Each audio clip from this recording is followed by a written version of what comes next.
All right, here we go. This one's going to be a 44 Magnum test. Today we have the Winchester Platinum tip. So that one is a 250 grain round.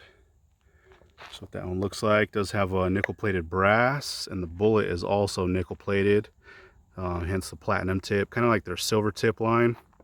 And this one is actually like the old school black Talon, or you know, the newer Ranger T series, so it should open up pretty wicked on this. So pretty excited to see how this one does. And we will be going out of our Ruger Super Blackhawk Bisley Hunter. That one is a 7.5 inch barrel. We do have our brand new 2x20 Burris scope on that, and that thing is sweet. So we will be going through our gel.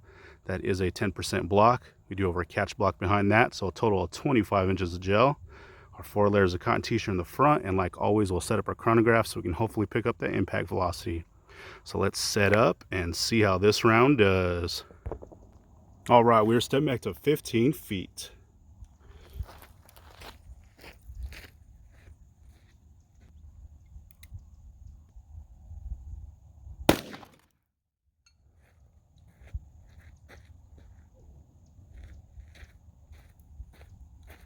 All right, let's see how we did on that one. Looks like our impact velocity on that was 1,398 feet per second. So it's actually pretty warm for that heavy of a round, 250 grain slug. That thing was moving out good. So let's see how we did. All right, let's see how we did. So this one, we did actually flip the block over just to kind of show it, but we did come in a little bit low on that. It was kind of hard to compensate for that scope. I wasn't really sure where it was going to hit, but we did come in a little bit low, and it ended up blowing out the bottom. We ended up messing up our table, and then we went into our second block, and we actually went through our table right there. So messed the table up pretty good, and we actually blew out the gel. So what I'm gonna do before I show this track, I'm just gonna see if I can put another one right here and see if we're actually able to catch it in the gel. I was able to find the round behind the table, but just to get a better shot, we're gonna see if we can center it a little bit more. All right, here's that second shot. We are stepping back to 15 feet.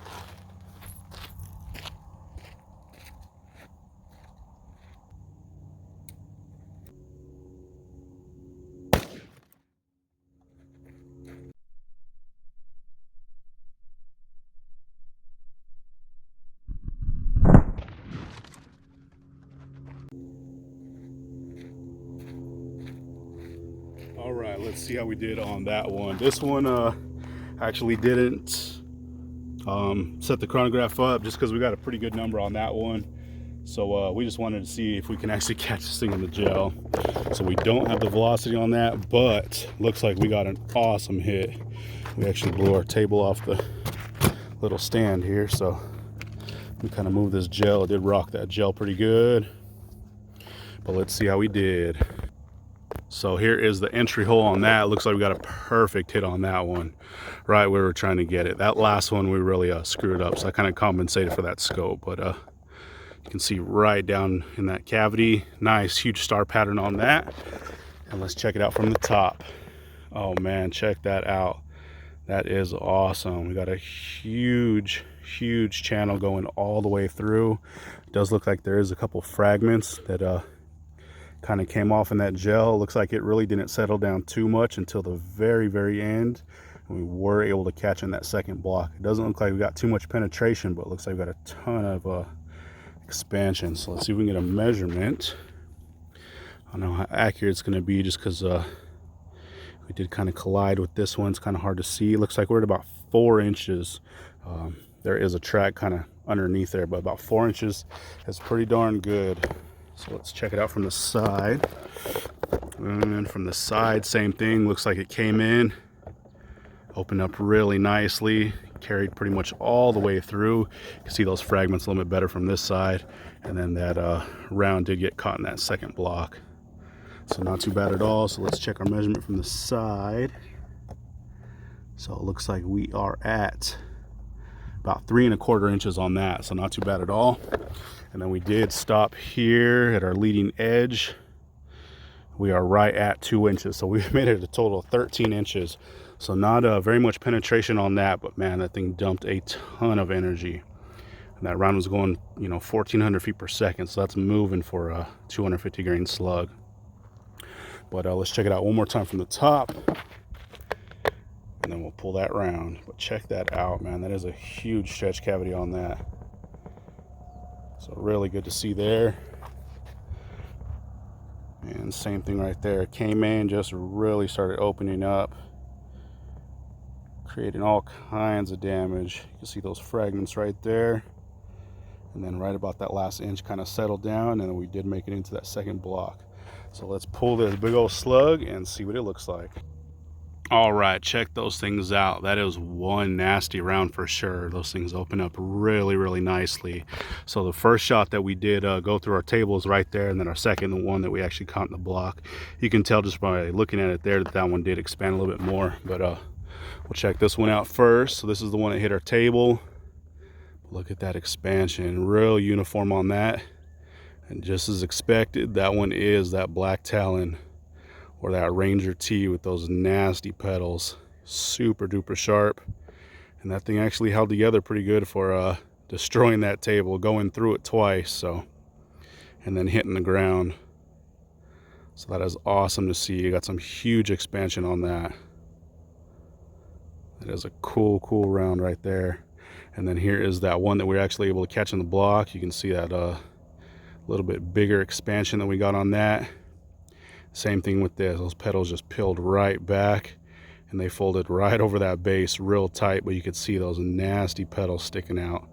This one is still pretty full of gel, so we'll rinse them all out and all that stuff here at the end and get our pictures. But man, that is super impressive and really cool to see. Those are some serious numbers that are coming out of it too. So one awesome round right there. So there we go. That was the Winchester silver tip. Actually, that was the platinum tip. So that was the first one, and there is our second shot. So there we go. Thanks for watching, guys. All right, and here's the cross section for that 44 mag. This is the one that we actually got a nice direct hit on. Oh, it looks like we got some major splitting going on. Huge cuts going all throughout here. Big old splits. And I did remeasure these from some of the widest points, and we're right at 4 1/4 inches. So that's definitely quite a bit of damage going on. So really good to see there. You can see right down in that cavity. So we're going to cut these open. All right, and here's after being cut. So this bottom one is the right side, this top one is the left side. I do have a couple fragments already pulled out because they were down in there. But as you can see, as soon as it came in, probably about a ½ inch in, really started opening up. There is some really small pieces of that lead that it was shedding. But we just have a massive amount of damage. There's a little bit of that cotton t-shirt down in there. But huge splits going on. Check that out. They're way down in there. Same thing on this side. Came in, started opening up. And same thing, just nasty cuts going all the way through. That was almost 1,100 foot-pounds of energy that thing was dumping. So pretty much expected. There's a little bit more of that cotton t-shirt. But man, that is impressive. That was one nasty round too. It's cool to see that the way that they actually open, that there is a 44 mag black Talon or Ranger T out there. I've been looking for those for a while, and finally found a few boxes at one of my local spots. So super happy with that. But man, that is a lot of damage for that 44. But there we go. That was that 250 grain platinum tip. All right, we'll do one more quick little angle just so you can kind of see those big old cuts down in there. Same thing on this side. This side's barely hanging on. But there's all kinds of stuff in there. Tons of debris that it brought in. And tons of that lead that it did shed. But there we go. Doing all kinds of damage. Winchester platinum tip.